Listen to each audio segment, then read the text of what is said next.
My friends, você está no canal do Peregrino.com e hoje nós estamos inaugurando a nossa série Gnásticos. O que essa série, deixa eu falar lá um pouquinho antes da gente entrar no vídeo propriamente dito. A série Gnásticos são temas, assuntos, estudos, reflexões, mensagens, até pregações, em que a gente vai estar falando não de forma fechada, né? Porque se fosse de forma fechada a gente estaria sendo dogmático. Gnástico é um termo que foi se utilizando no período da igreja patrística, da igreja primitiva. Orígenes se valeu dessa alcunha, dessa terminologia grega, que nada mais é do que ginástica. Gnástico é o termo da palavra ginástica, em exercício. O que isso quer dizer? Que o assunto que estamos abordando, o assunto que estamos estudando está em exercício, não está fechado, estamos exercitando, estamos fazendo ginástica sobre esse tema. Em alguns temas, em alguns assuntos, a gente vai estar meio que pisando em ovos, a gente vai estar de forma bem delicada, com muito, vamos dizer assim, ressalvas, né? Mas vai ter coisa que a gente vai estar praticamente fechado, a menos que a gente seja convencido pela escritura de outra forma. Então, um gnástico mais forte, mais exercitado, a gente ganhou mais músculos, ganhou mais força, mais exercício sobre aquele tema. Mas ainda assim a gente não pode fechar, ainda assim a gente não pode ser dogmático. E dogmáticos, só para a gente fazer uma contraposição aqui, é tudo aquilo que não se discute. Por exemplo, Jesus ter nascido numa virgem. Um cristão autêntico não discute isso. O Espírito Santo ser uma pessoa bendita também não se discute. A divindade de Cristo é indiscutível. A ressurreição do Senhor Jesus também não se discute. E a sua segunda vinda. Todo crente verdadeiro crê na segunda vinda do Senhor. São assuntos fechados, dogmáticos. Há um só batismo, há uma só fé, os assuntos de fundamentos, coisas que não cabe outra linha, tá? Então a gente se fecha. Mas tem coisas que a gente não precisa ser dogmático. Então a gente coloca a nossa opinião, nossa forma de ver, mas a gente fica aberto, tá? Esse é o caso do vídeo de hoje. E o que o vídeo de hoje fala? O vídeo de hoje, a gente vai falar desse tema. O Espírito que foi soprado em Jerusalém sobre os 10 não era a pessoa do Espírito Santo. Por que nós precisamos falar desse assunto, inaugurando aqui nossa série no nosso selo Gnásticos? É porque, e aqui vale lembrar, se você pensar diferente, não vai mudar nada. Nem a nossa comunhão, nem a nossa fé, e nem o fato histórico, porque isso já aconteceu. A sua experiência hoje não se baseia se você crê nisso ou não. Mas é interessante a gente observar que, e aí a gente pode aprender, que muitas vezes quando a gente ouve a palavra Espírito Santo, a gente não pode imediatamente concatenar com a pessoa Espírito Santo. Tá? E é nesse ponto que eu quero discorrer aqui com vocês. Tá? Para isso eu vou usar a Bíblia aqui, João Ferreira de Almeida, 1819, publicada aqui no Brasil recentemente pela editora BV Books, é a Bíblia de João Ferreira de Almeida, chamada aqui de A Mãe das Ferreira de Almeida, uma versão muito clássica, muito bela, tá? Eu vou fazer a leitura nela, dessa passagem aqui, pra gente discutir. Eu vou estar aqui pegando a Bíblia, uma ou outra Bíblia aqui, analisando versões pra gente continuar esse assunto, tá? Aqui em João 20, 22, diz assim: E havendo dito isso, soprou sobre eles e disse-lhes: Recebei o Espírito Santo.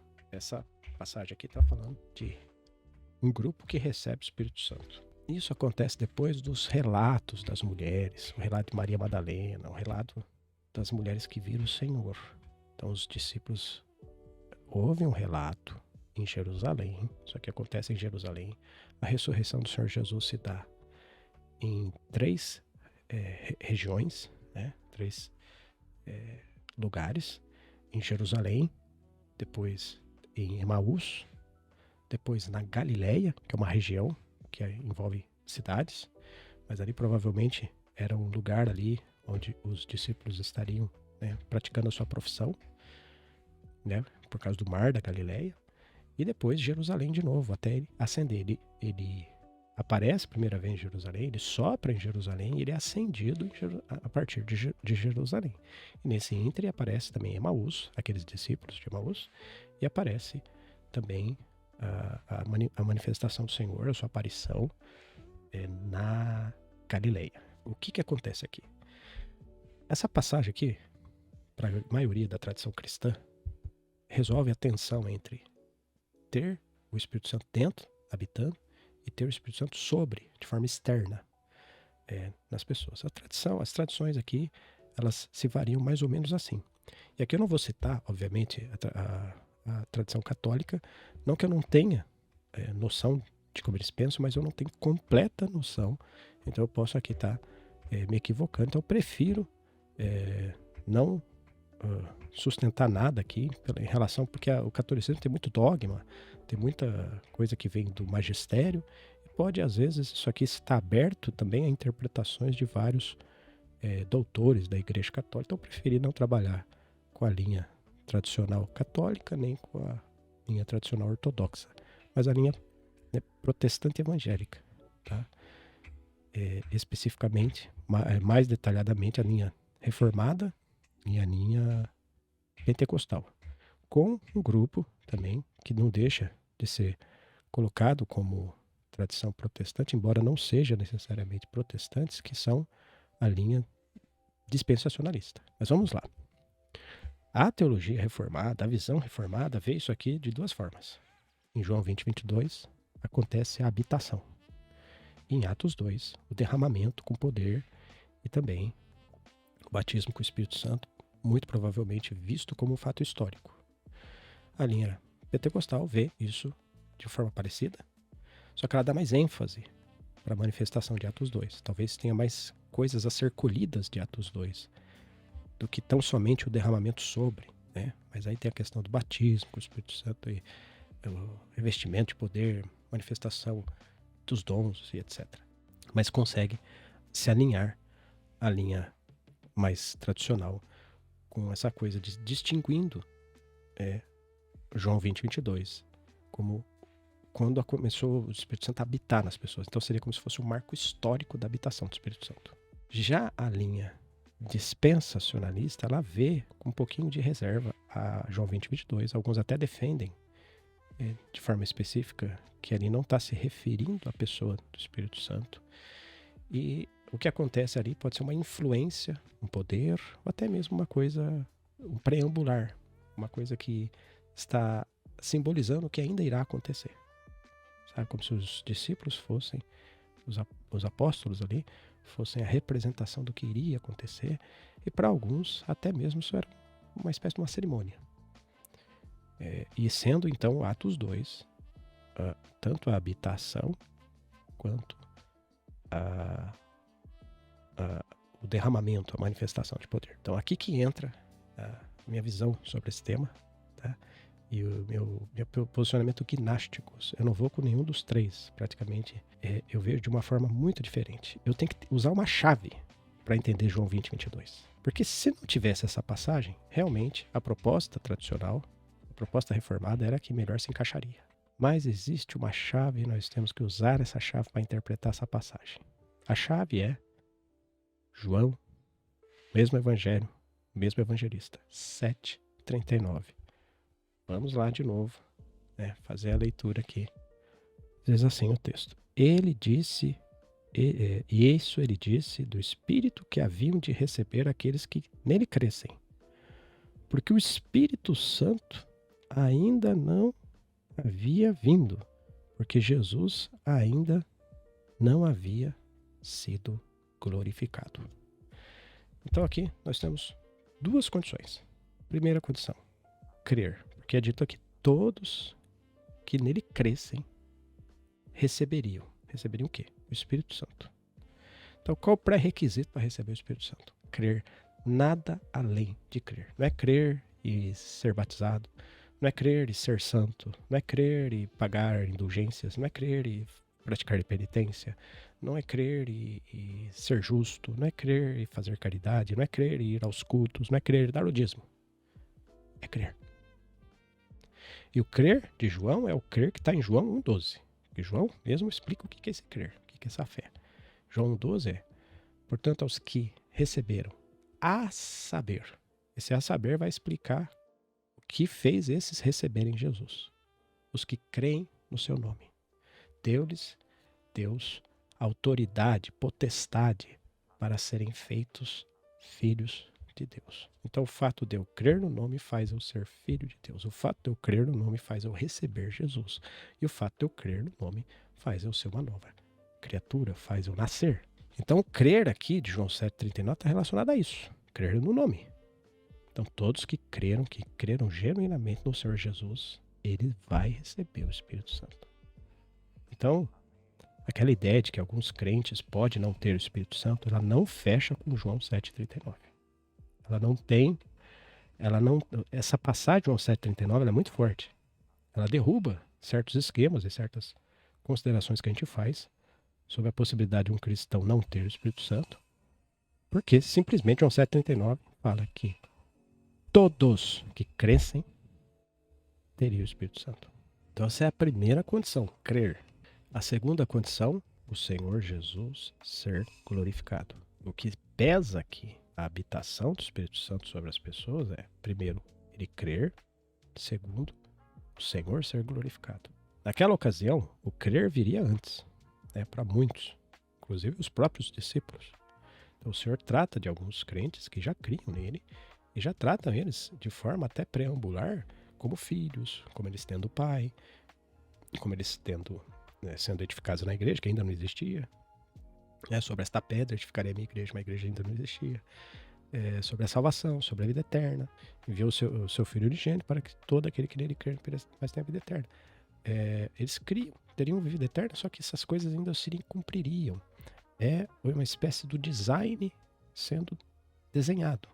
Depois que o design fecha, hoje para nós, isso acontece de forma instantânea. Tudo que aconteceu por etapas com os discípulos, com os apóstolos, com os que estavam naquela dispensação, que estava se formando, que é a dispensação do Novo Testamento, que é a dispensação da graça, que é a dispensação do Espírito Santo, que foi acontecendo por etapas. Primeiro o Senhor teve que vir, o Senhor foi ensinando, foi estabelecendo padrões. As pessoas, ali os discípulos começaram a usar o nome do Senhor Jesus. Antes do Senhor Jesus morrer, eles já conseguiam expulsar demônios, eles já conseguiam fazer coisas. Por quê? Porque eles estavam experimentando de forma preambular as coisas que seriam factuais. Hoje para nós é tudo factual. Expulsar demônios em nome de Jesus, orar pelos enfermos, imposição das mãos, ser batizados, receber a habitação do Espírito Santo, a salvação, a regeneração. E tudo isso conosco acontece no primeiro ato de fé nossa. Fé genuína no Senhor Jesus.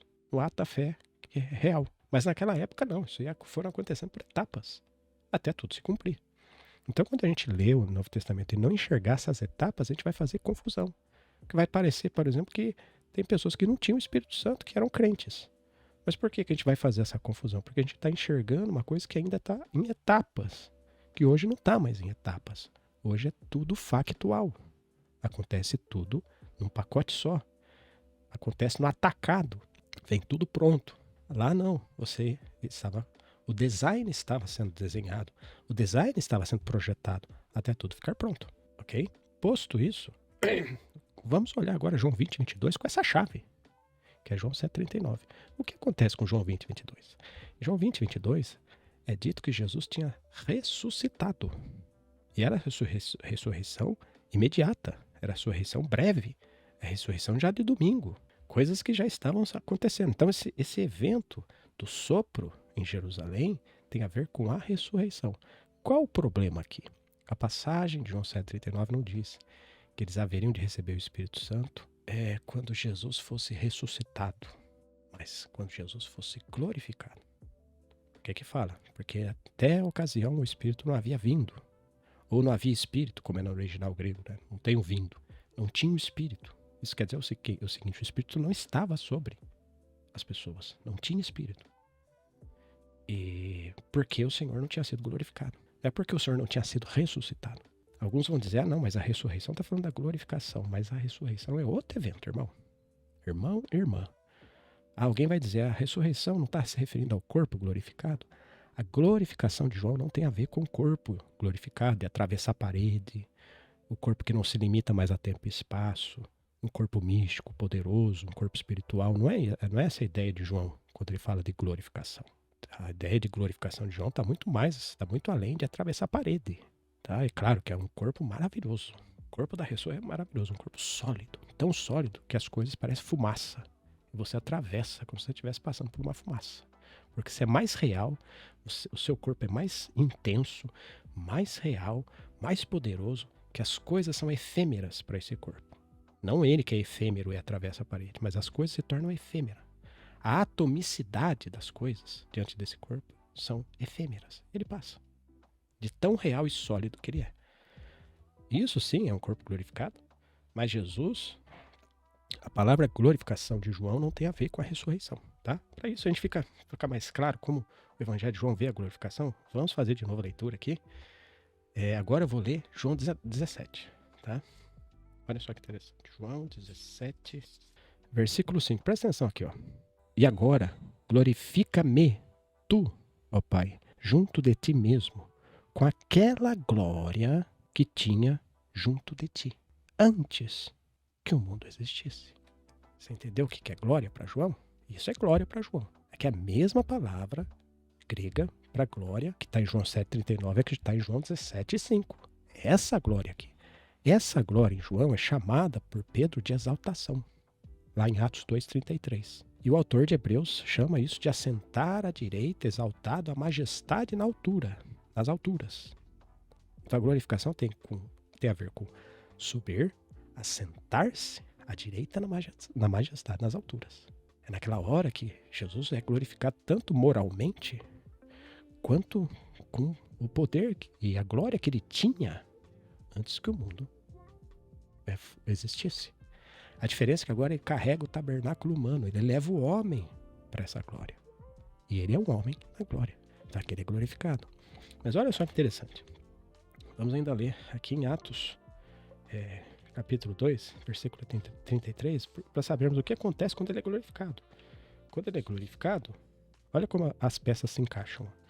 Quando ele é glorificado, assim, ó, vamos ler o versículo 32, porque o versículo 32 fala da ressurreição, o versículo 33 fala da exaltação. A este Jesus ressuscitou Deus. E todos nós somos testemunhas. Aqui está falando da ressurreição, versículo 32. Versículo 33, ele vai falar da exaltação. Olha o versículo 33. Assim que, já exaltado pela destra de Deus. O que é exaltado aqui para Pedro? Exaltado para Pedro é sentar na direita da majestade nas alturas, como o autor de Hebreus fala em Hebreus 1,3. Inclusive, quando ele é sentado na majestade nas alturas, o Senhor ele recebe pronunciações divinas. Tá? Acerca do Filho é dito: ó Deus, o teu trono subsiste pelos séculos dos séculos, e cetro da equidade é o cetro do teu reino. Quem disse isso? O Pai. O Pai fala isso pro Filho. Olha que exaltação, meu irmão. Mas o Pai não fala isso pro Filho na ressurreição. O Pai, ele louva o Filho. Isso é a glorificação. Isso é a exaltação de Cristo. E Cristo vai ser colocado de novo, o primogênito vai ser colocado de novo no ecúmene, onde os anjos vão adorá-lo. Mas não vamos entrar ainda nessa esfera dessas exaltações pronunciadas ali, né, pelo autor de Hebreus, porque essas exaltações vai até a coroação dele para ser o rei do reino milenar. Mas a exaltação de Cristo começa quando ele senta na direita. E ele vai sendo exaltado. E vai ser exaltado até a sua coroação. E até todos os inimigos ficar expostos debaixo dos seus pés. Debaixo do estrado dos seus pés. Aquela plataforma que descansa o pé. Quando todos os inimigos estiverem ali, aí tudo foi vencido e Jesus chega à sua glorificação completa. Sua exaltação completa. Aí o inimigo, o último inimigo a ser vencido, que é a morte, ele é desfeito, ele é vencido. E aí o reino é um reino eterno, sem pecado e sem chances de mancha de pecado.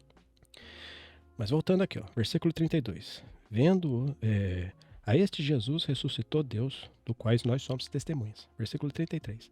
Assim que já exaltado pela destra de Deus.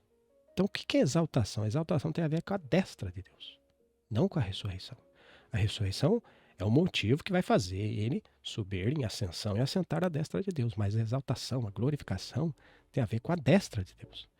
Começa com a destra de Deus e ele vai sendo exaltado, até ele ser empossado como o rei que há de reinar. E aí ele vai ser coroado. E a sua glória vai ser uma glória também milenar.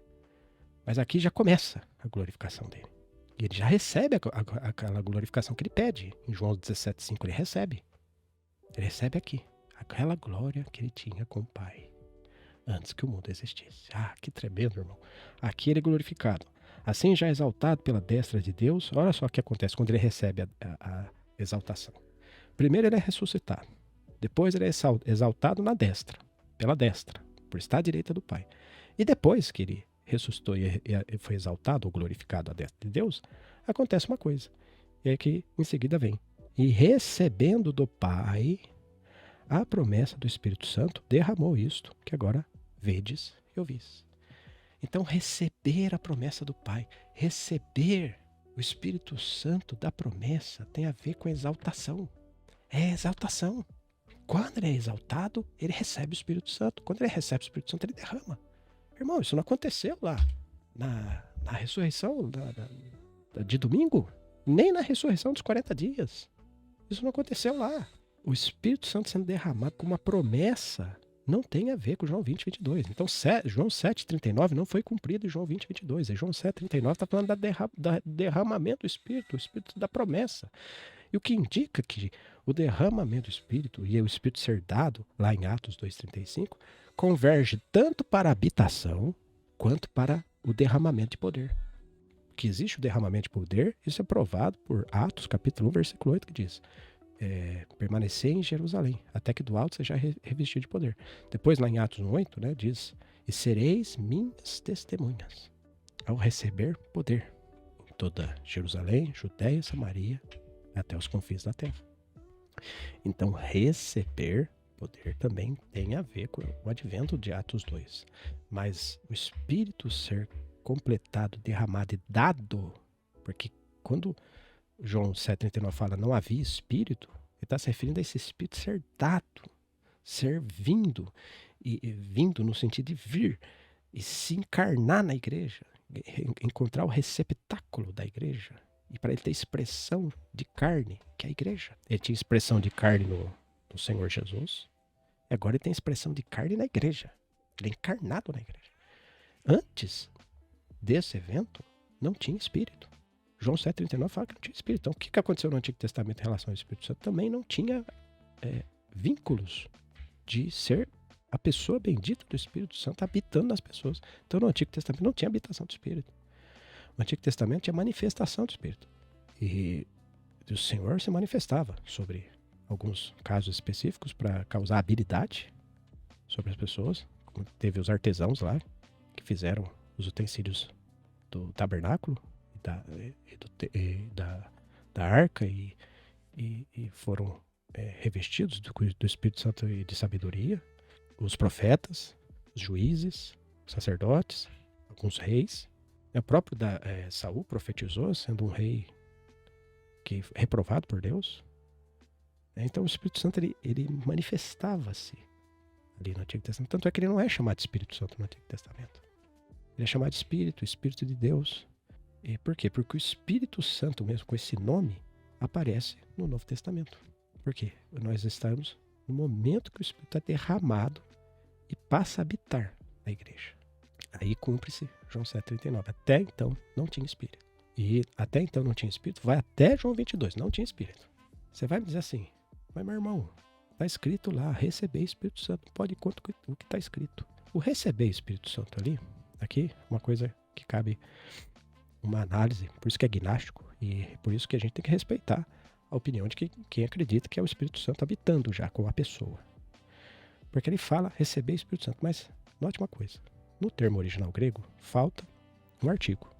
Não estou dizendo que isso é uma fórmula para a gente saber quando é o Espírito Santo pessoa, quando não é o Espírito Santo não é uma pessoa, é uma influência, é um poder, etc. Porque o Espírito Santo, estando no gênero neutro, ele pode também estar se referindo a uma influência, a um poder, a uma manifestação. Pode sim, mas pode também estar se referindo à pessoa, né? E geralmente quando ele é pessoal, ele carrega o artigo. Isso não é uma regra, sabe? Não é uma matemática, não é cartesiano isso aqui. Até mesmo Deus e Jesus, Satanás, às vezes não tem artigo e tem artigo.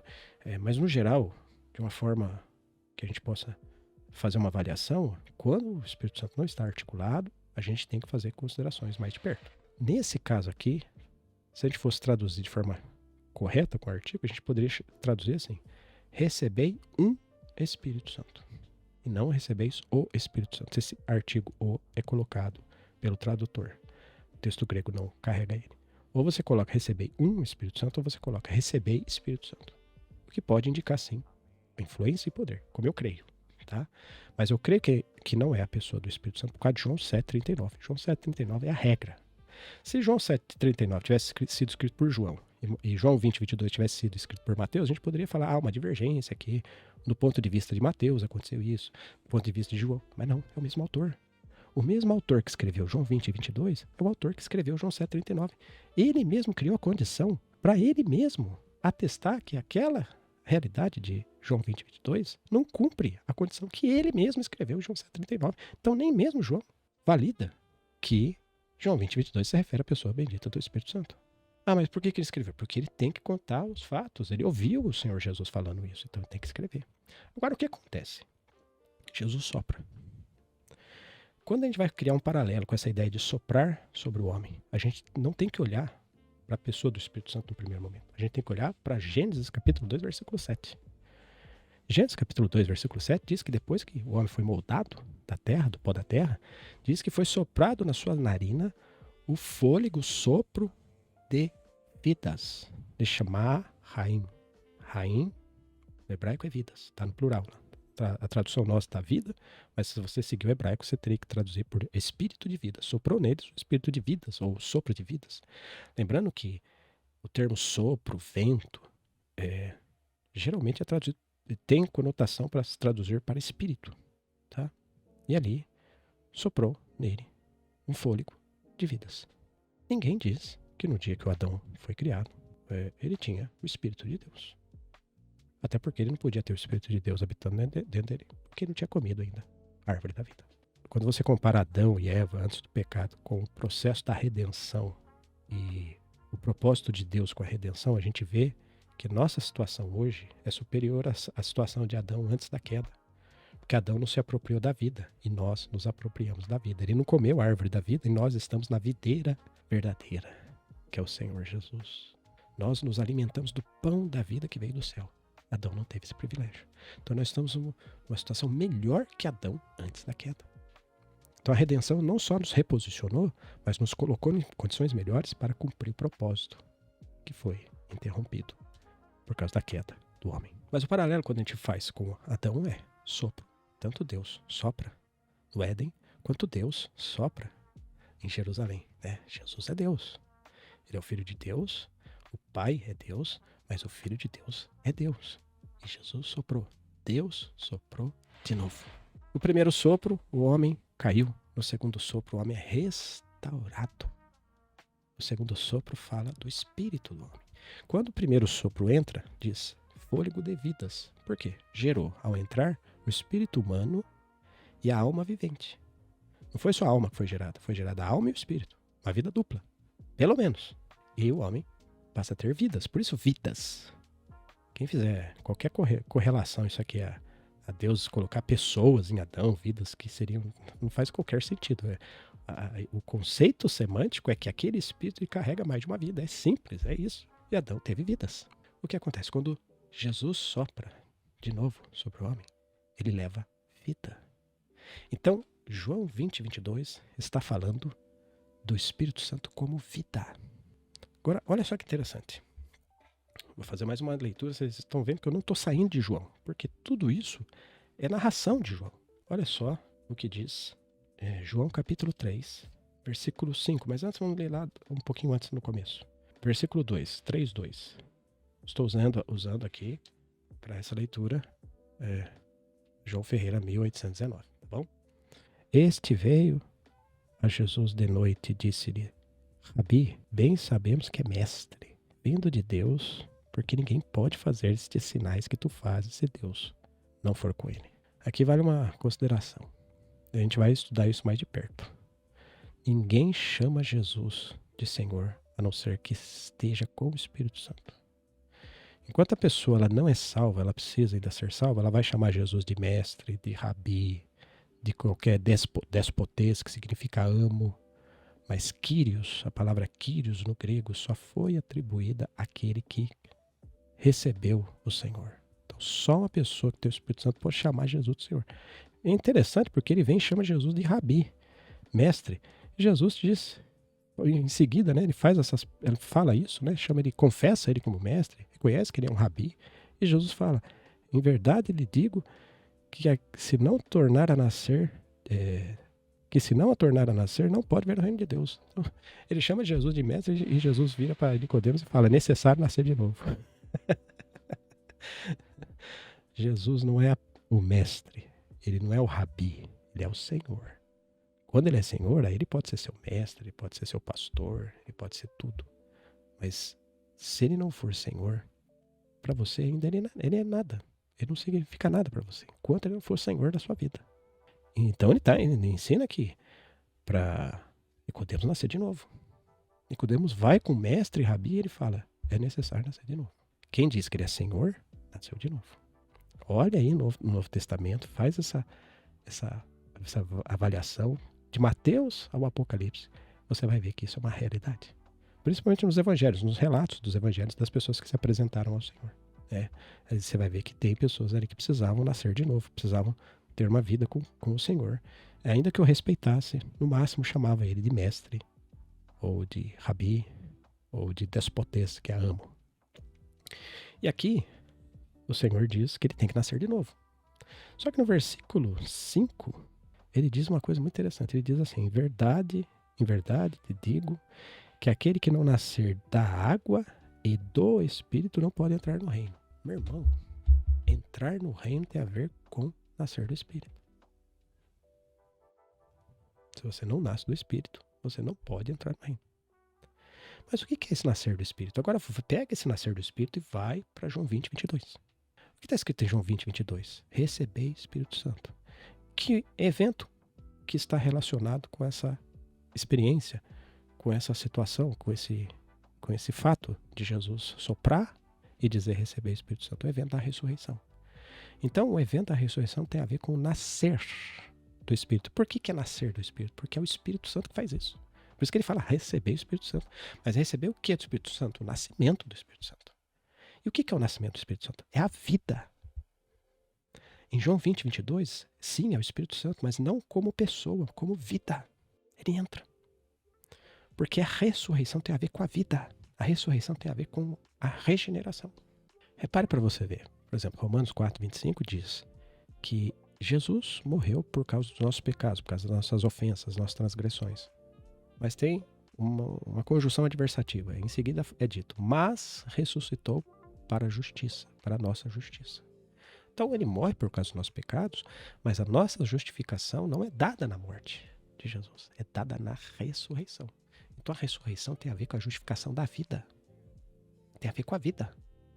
E essa justificação aqui não é simplesmente a gente fazer só uma conceituação forense, jurídica. Sim, é jurídica no quesito condenação. Mas a justificação também é no quesito de vida. Porque a justificação ela é uma arrumação. Ela é você colocar justiça em algo que está defeituoso.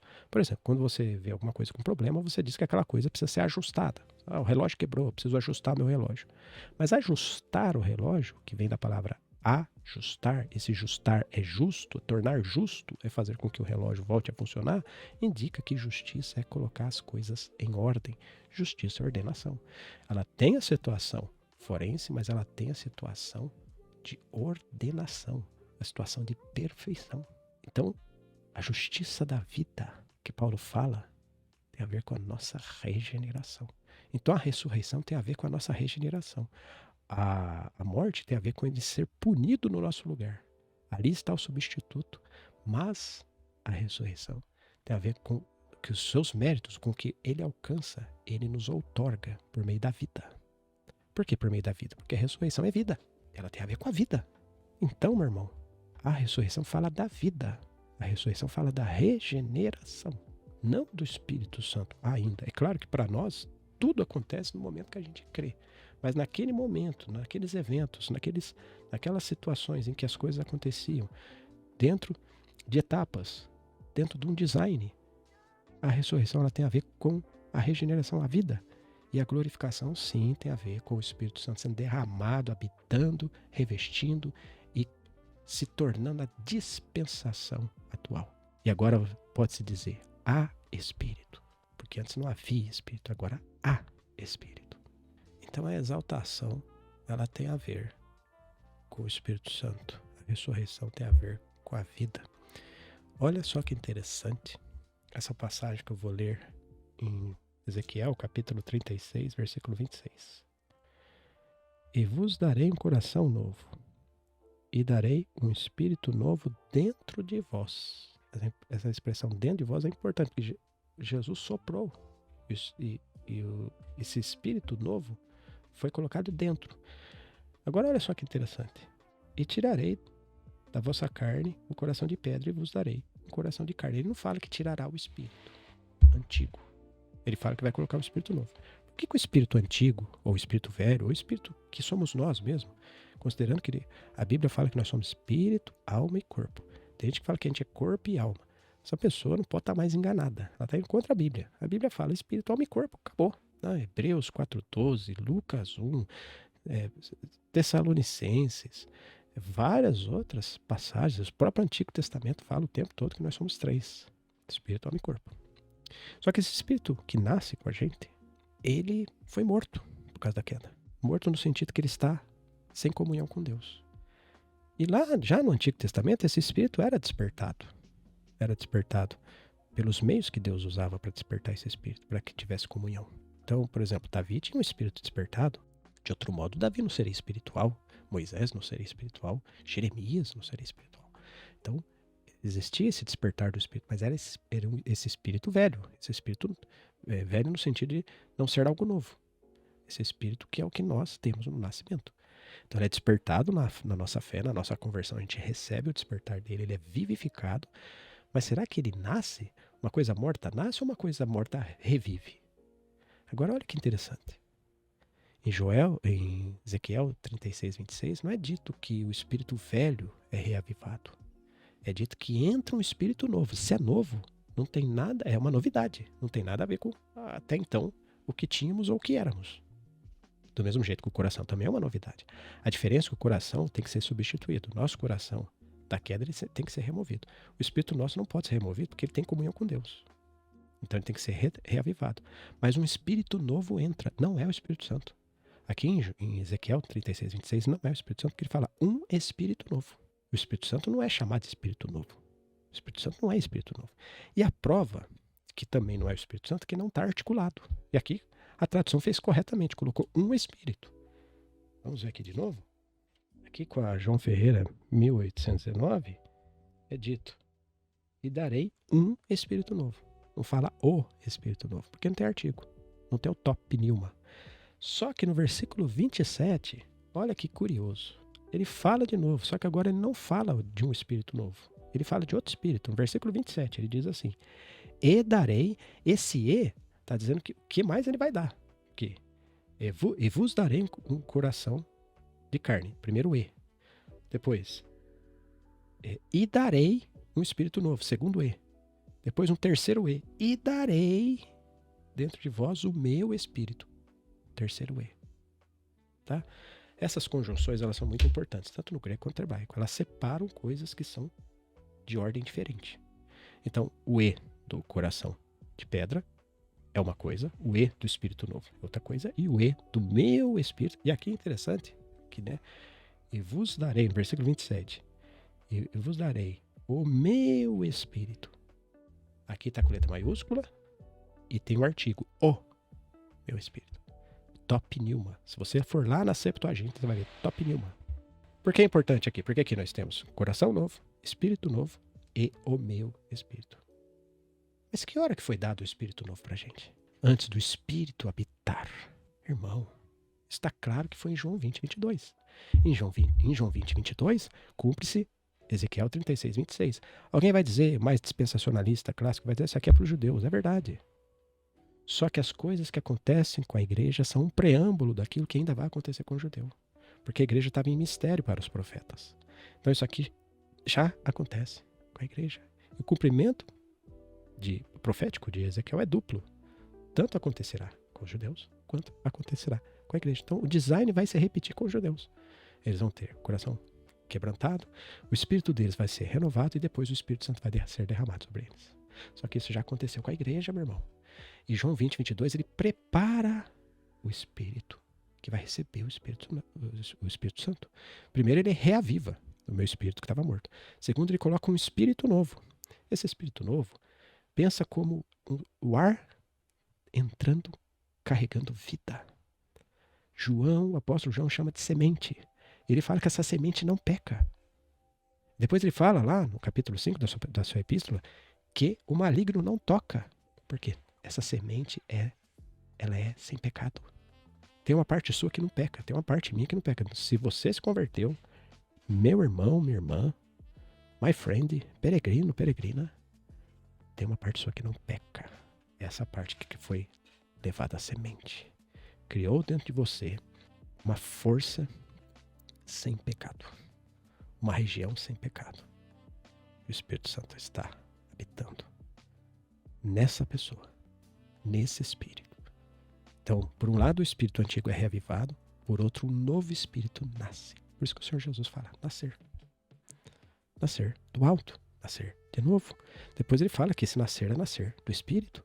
Depois é dito que esse nascer do espírito tem a ver com o espírito novo entrando. Quando que entrou, irmão? No marco histórico, entrou quando Jesus soprou. Então, Jesus soprou, entrou a vida. A regeneração. Isso não tinha no Antigo Testamento. No Antigo Testamento tinha a resolução do Espírito Antigo, mas não tinha o Espírito Novo. O Espírito Novo é totalmente profético. Ezequiel fala dele, mas não se cumpriu nenhum profeta. Se cumpre na igreja, no dia que você crê verdadeiramente no Senhor Jesus. O Espírito Novo entra dentro de você e o Espírito Santo habita em você. E o seu Espírito Antigo é reavivado, é ressuscitado. Você recebe a vida. Olha só, eu vou usar agora essa Bíblia aqui, tá? Tradução brasileira. Eu vou ler uma passagem que ela é muito curiosa, mas vai fazer total sentido para isso que nós estamos avaliando aqui. 1 Pedro, capítulo 1, versículo 3. O que Pedro tem a ver com isso? Vamos ver o que Pedro fala sobre dois eventos, regeneração e ressurreição. Vamos ver aqui. Versículo 3, capítulo 1, versículo 3. Bendito seja o Deus e Pai de nosso Senhor Jesus Cristo, que segundo a sua grande misericórdia, nos regenerou para uma viva esperança, pela ressurreição de Jesus Cristo dentre os mortos. Nos regenerou para uma viva esperança pela ressurreição de Jesus Cristo dentre os mortos. Ele não fala aqui que nós somos regenerados pela glorificação. Ele não fala aqui que nós somos regenerados pela ascensão. Ele não fala também que nós somos regenerados pela morte. Mas ele fala que nós somos regenerados pela ressurreição. Essa era a visão apostólica. Tanto Paulo via assim, quanto Pedro, quanto João. Eles viam que a ressurreição era a vida. Por isso que no Antigo Testamento ninguém tinha sido regenerado nessa qualidade. Eles tinham o espírito despertado, eles eram salvos, eles tinham vida. Mas não tinham regeneração. Por quê? Porque Jesus não tinha ressuscitado no Antigo Testamento. De acordo com Pedro, a regeneração é pela ressurreição. E no Antigo Testamento tinha a ressurreição de Jesus. Mas a ressurreição de Jesus tem no Novo Testamento. E o que Jesus faz em Jerusalém, soprando, tem a ver com a regeneração. É o Espírito Novo entrando, comunicando vida. Claro, isso é feito pelo Espírito Santo. Esse é nascimento do Espírito Santo, mas não é a pessoa do Espírito Santo habitando. Você percebe que o design fica mais enxuto, fica mais claro, fica mais bem desenhado? Então a minha proposição, a formulação que eu faço é: João 20, 22 não é habitação. É a regeneração. É você preparar a pessoa para receber a habitação que viria em Atos 2. Porque o Espírito Santo não é só derramado, mas ele é derramado para ficar. Ele cria a igreja, ele batiza a igreja nele e se cria um corpo. As pessoas hoje são batizadas nesse corpo. Quando você crê, você é batizado no corpo de Cristo por causa do Espírito Santo. E você tem a habitação do Espírito Santo. É claro que isso não significa que você é cheio do Espírito Santo. O fato de eu ser habitado pelo Espírito Santo não significa que ele me encheu. Ser cheio do Espírito Santo, sim, tem a ver com experiências que nós temos que ter com o Espírito Santo. E eu digo mais, o derramamento, do fato do Espírito Santo vir de forma efusiva, como a gente tem aprendido ali no livro The Communion of the Holy Spirit, que a gente vem narrando aqui, com questão do Espírito Santo sendo derramado, é uma experiência que tem que acontecer com o cristão. A despeito do Pentecostes ser um fato histórico que realmente inaugura a era do Espírito Santo, a habitação do Espírito Santo, a vinda do Espírito Santo, a igreja, o Espírito Santo de forma coletiva na igreja e o Espírito Santo de forma habitante nas pessoas, sem dúvida, sem dúvida. Mas existe experiências efusivas do Espírito Santo. O Espírito Santo vem com poder sobre nós. Nós temos que clamar, nós temos que pedir, nós temos que buscar esse derramamento. Porque esse derramamento nos equipa com dons, com poderes miraculosos, com coisas que são sobrenaturais. Sim, é verdade. Mas o Espírito Santo habitando, ele é a coisa mais rica que existe. E só no Novo Testamento isso é possível, e só acontece com aquele que crê, de acordo com João 7,39, que todos que nele crescem receberiam o Espírito Santo, que ainda não havia sido dado, porque o Senhor não havia sido glorificado. É simples. Glorificação não é ressurreição, meu irmão. Glorificação é exaltação da majestade nas alturas, a destra de Deus. Quando ele é exaltado, ele derrama o Espírito. E quando ele derrama o Espírito, as pessoas recebem o Espírito. E como que você recebe o Espírito? Por crer. Por crer. Agora, tem o Espírito Santo como dom, tem o Espírito Santo como um presente, como um poder. Por exemplo, Jesus nos ensina a pedir o Espírito Santo, e o Pai dará o Espírito Santo, mas aqui não é a pessoa do Espírito Santo, é o poder do Espírito Santo. Então, a gente pode receber o Espírito Santo também como poder. A gente pode receber o Espírito Santo como vida. João 20:22 é o Espírito Santo comunicando vida, fazendo as pessoas nascerem.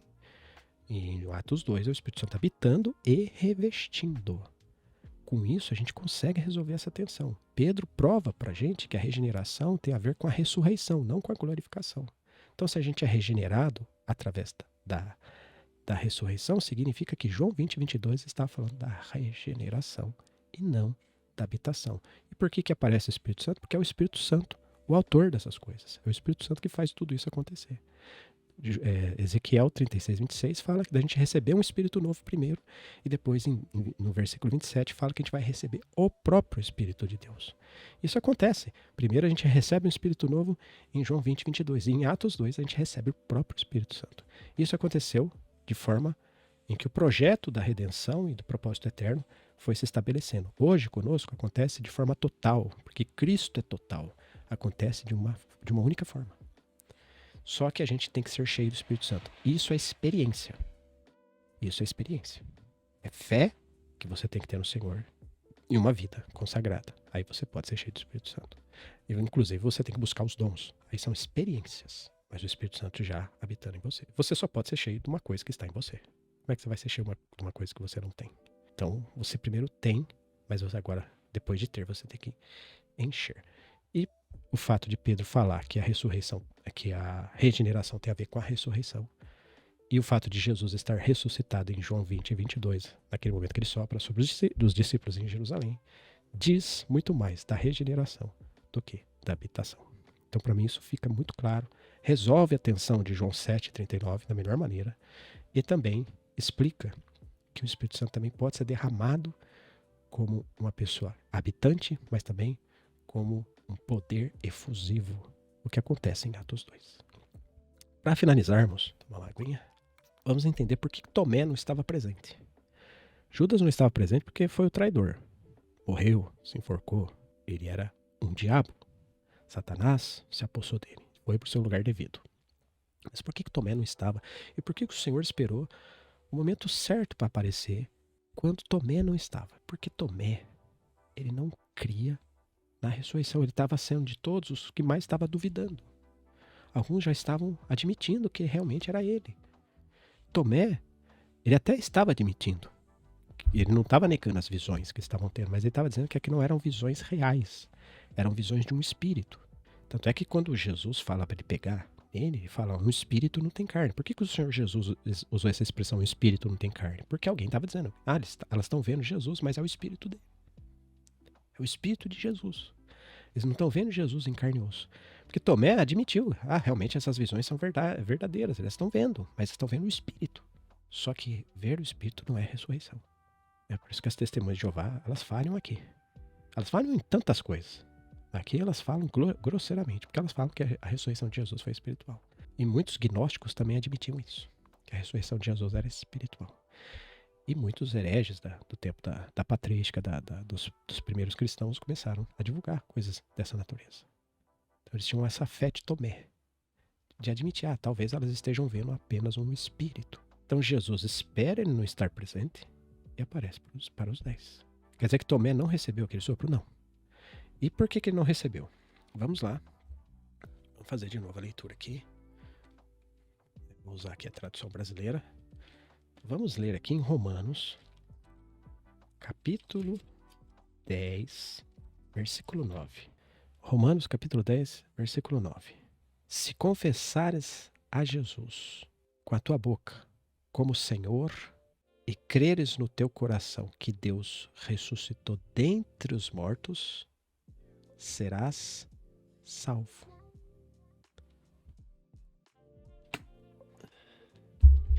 Se confessares a Jesus Cristo com a sua boca como Senhor, então primeiro você confessa que Jesus é o Senhor. Mas você tem que crer nessa confissão, fazer essa confissão crendo no seu coração que ele ressuscitou dentre os mortos, será salvo. Tomé, ele não tinha sua salvação completa, embora ele fosse salvo por ser discípulo, porque ele era dos escolhidos, que nenhuma das ovelhas do Senhor se perdeu, a salvação dele não estava completa, ela precisava se completar. Então o Senhor não pode colocar um espírito novo numa pessoa que não crê na sua ressurreição. E Tomé precisava crer, porque como que Tomé, qual é a afirmação que ele faz para crer? Ele tinha que pôr a mão. Quando Jesus aparece ali para soprar, ele não pediu para nenhum discípulo pôr a mão nele, nas suas feridas, no seu lugar traspassado, na sua ferida lateral. Ele não fez isso, ele soprou. Mas Tomé, como ele precisava pôr a mão, o Senhor não podia soprar em Tomé, porque ele duvidava da sua ressurreição. E Tomé só se torna crente quando ele põe a mão nas feridas. Por quê?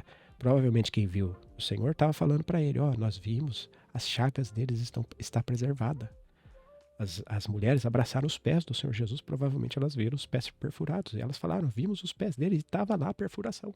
Aí Tomé falou, então enquanto eu não pôr a mão no lado e na ferida, não crerei. Então o Senhor não podia soprar nele, porque o Senhor não pode soprar a vida, a regeneração em alguém que não crê na ressurreição, porque de acordo com Romanos 10, 9, a pessoa só é salva se ela confessar Jesus como Senhor e crer na ressurreição. Tomé talvez tinha confessado ele como Senhor, mas não tinha crido na sua ressurreição. A sua salvação estava incompleta. As coisas estavam acontecendo, é verdade. Ele ia ver, ele ia crer, mas ele não podia, naquele momento, experimentar essa experiência que os outros 10 experimentaram.